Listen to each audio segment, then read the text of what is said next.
हाय, मैं D N Sindhu. My dear boys, my dear girls, all of you, thank you very much to watching this my perfect English of DN Sindhu. You are watching now this episode channel. Today's topics is simple future in all sentences. In the last previous episode I have taught already simple present, simple past, family of verb, introductions. Now today is the topics about simple future in all sentences, part 5th. Now you see simple future in sentence, simple future in all sentences. आप कैसे पहचानेंगे कि ये feature बड़ा आसान है। जैसे उसके अंत में होता है गा, गेगी, ये सेंटेंस। जब मैं जाऊंगा, पढ़ूंगा, खाता हूँ, खाऊंगा, रखूंगा, ये है। Subject shell will verb 1 plus object in affirmative. Subject shell will plus not plus verb 1 opposite negative sentence. Shell will first इधर आ जाएगा, इसको उलट देंगे, सब्जेक्ट उधर चला गया। सेम हर सेंटेंस में यही फॉर्मूला है। एक्सिलरी वर्ब को आगे लाना पड़ता है। तो shall will plus subject plus verb 1 plus object sign of interrogation interrogative. इसमें सिर्फ नोट घुसा दिए यहाँ पर, subject plus will plus subject not verb 1 object sign of interrogation interrogative. 40 sentence बन गया। 40 सेंटेंस आपको बनाना और 40 सेंटेंस बनता है। इसलिए आइए अब एक एक करके हम सेंटेंस सिखाते हैं आपको। हम लोग कल क्रिकेट खेलेंगे, अफर्मेटिव में। अब खेलेंगे ये हो गया वर्ब, क्रिकेट हो गया ऑब्जेक्ट, हम लोग हो गया वी। तो वी यहां पर बताएंगे वी शैल, खेलना का हो जाएगा प्ले क्रिकेट। और टुमारो का है तो टुमारो दीजिए, टुमारो बन गया। इसमें क्या करना है, निगेटिव घुसाना है, कुछ नहीं करना, सिर्फ नोट डाल देना। डूड वाला नहीं है, डिड वाला नहीं है, इसलिए झमेला नहीं है। तो वी शैल नॉट, तुम कल स्कूल नहीं जाओगे। You will not go to school. कल का टुमारो लिखिए, टुमारो निगेटिव हो गया। अब है यहां वह कल कहाँ जाएगा, इंट्रोगेटिव है। कहाँ का अंग्रेजी देख लीजिए यहां पर, व्हाट, हु, वाई, वेयर, कहाँ, इसको डालना है। इसको जो भी डालना है एक्सिलरी वर्ब के पहले डालेंगे। ये जैसे यहाँ शैल विल है, उसके पहले डाल देंगे। वेयर डालिए,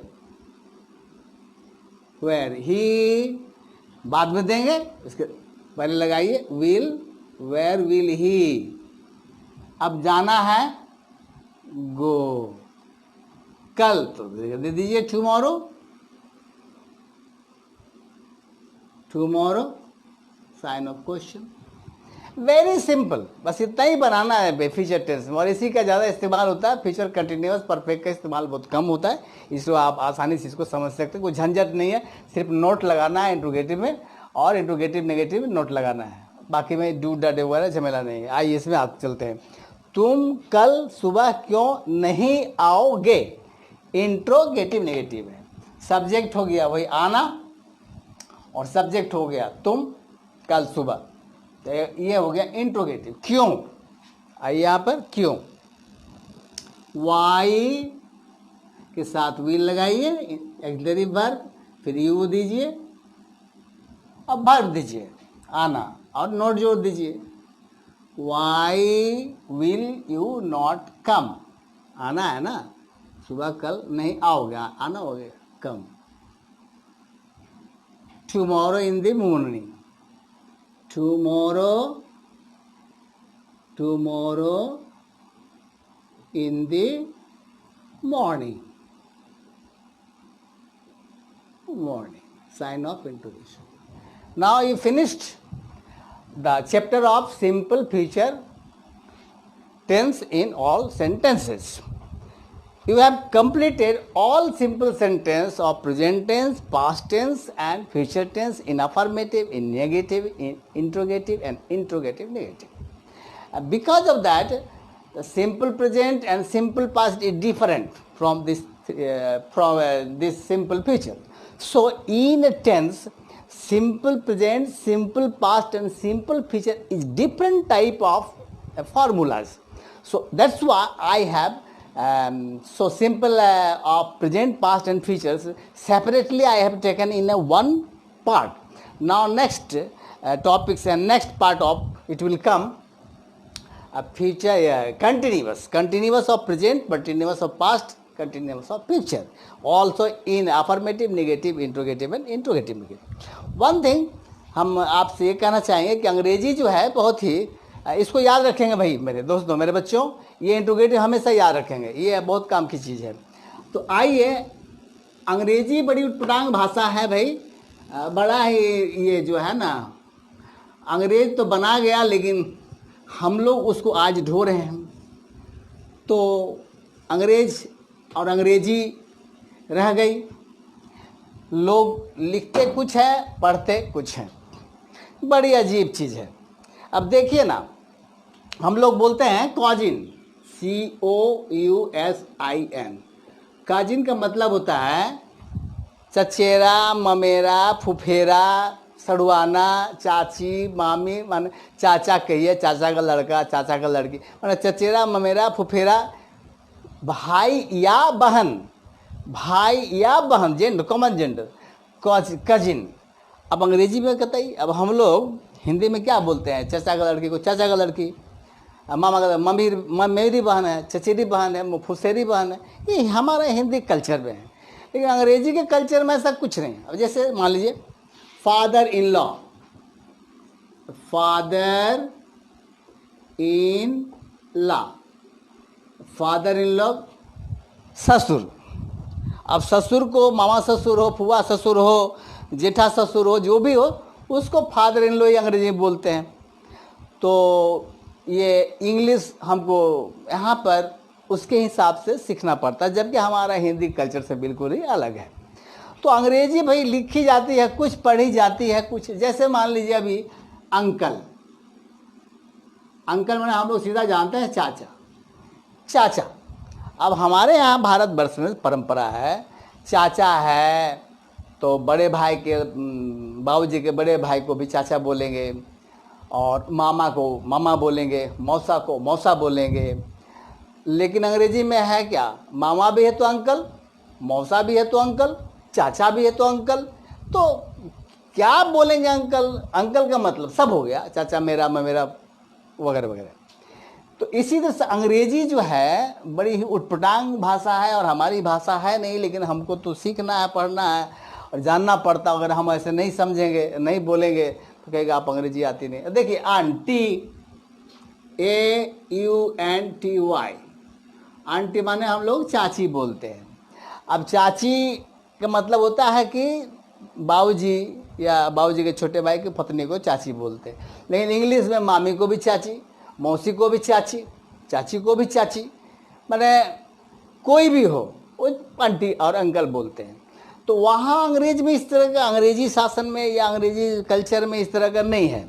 लेकिन हमारे भारतवर्ष में जो हमारी परंपरा है वो हमारा अलग है, इसलिए होते हुए भी, हमें जानते हुए भी इसे अपनाना पड़ता है। तो अंग्रेजी लिखी जाती है कुछ, कही जाती है कुछ, पढ़ी जाती है कुछ, मीनिंग हो जाता है कुछ, बहुत उटपटांग है। तो बोलेंगे सर आप अंग्रेजी क्यों पढ़ाते हैं? तो पढ़ना पड़ता है, हमें पढ़ना है, पढ़ना गुनाह नहीं है। आप अंग्रेजी जानें लेकिन अंग्रेजी मत बने, अंग्रेजी अच्छी तरह जाने लेकिन इंग्लिस्तान मत बने, अंग्रेजी मत बने। तो जैसे आप एक देखिए LIEUT, लेफ्टिनेंट, NENT, लेफ्टिनेंट, इसको कहा जाता है अंग्रेजी में लेफ्टिनेंट, लिखा जाता है LIEUTINENT। बताइए साहब, इसमें एफ का आता पता नहीं है, एफ है ही नहीं कहीं, देखिए कहीं है, लेकिन पढ़ेंगे क्या, लेफ्टिनेंट। अब बताइए कि कहीं ऐप है नहीं और वो घुसा दिया इसमें ऐप पढ़ो, तो बड़ा विचित्र लगता है। लेकिन हम तो इसको अपनी मर्जी से चला नहीं सकते हैं। इसलिए मेरे बड़े बच्चों और हम सारे लोगों को ये बोलेंगे कि हम भारत के लोग अपना कल्चर छोड़कर अंग्रेजी ज़रूर जानें, अच्छी अंग्रेजी जानें, ऐसी दो राय बात नहीं है, अच्छी जाननी चाहिए, लेकिन हम अपने को अंग्रेज न बनाएं और भारतीय कल्चर में रहें। लेकिन सीखना है तो उसकी भाषा को सीखें। जैसे हमारे बहुत बड़े विद्वान थे, राजेंद्र प्रसाद थे, विवेकानंद जी थे और टैगोर जी थे, बहुत बड़े विद्वान थे अंग्रेजी के, लेकिन अपनी सभ्यता तो नहीं छोड़ी।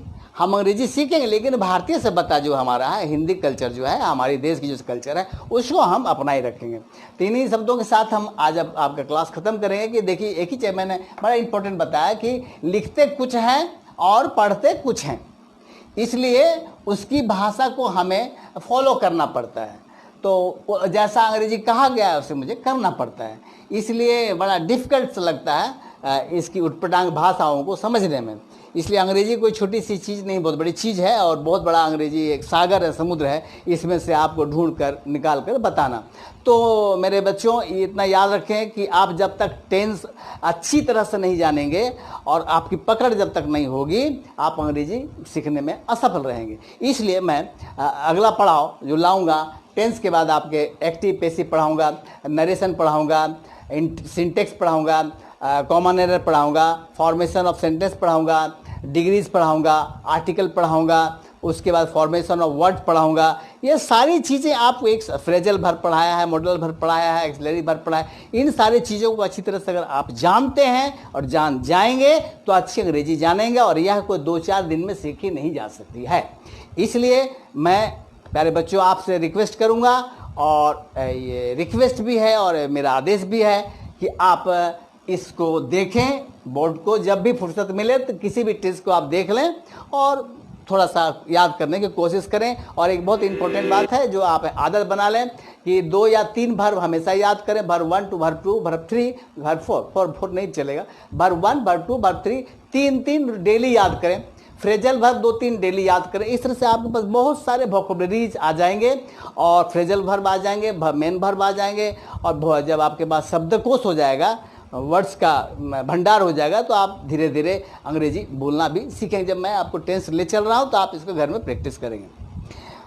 आखिरी सवाल मेरे प्यारे प्यारे बच्चों, देखिए अंग्रेजी मैं पढ़ाता हूँ, आपका टीचर हूँ, आप अगर गुरु समझते हैं तो मेरा दक्षिणा आपका है, मेरा दक्षिणा कुछ बनता है टीचर होने के नाते। तो जैसे द्रोणाचार्य को दक्षिणा क्या मिला था? अंगूठा। मुझे वो नहीं चाहिए भैया, आप सलामत रहें। मेरी दक्षिणा है मेरे प्यारे बच्चों, अपनी अंगुली उठाएं और लाइक करें, सब्सक्राइब करें और शेयर कर दें, हमारी दक्षिणा मिल गई। तो मेरे प्यारे बच्चों आज इतना ही। Next I will come with the present, past and future with continuous in all sentences, affirmative, negative, interrogative, interrogative. Don't forget, my good bless to all of you. It is my last word. Please share, subscribe and like if you liked, if you interested, if you are curious, if do you have inquisitiveness in your heart and mind for me, then it is my request. Please subscribe, share and like. Thank you very much.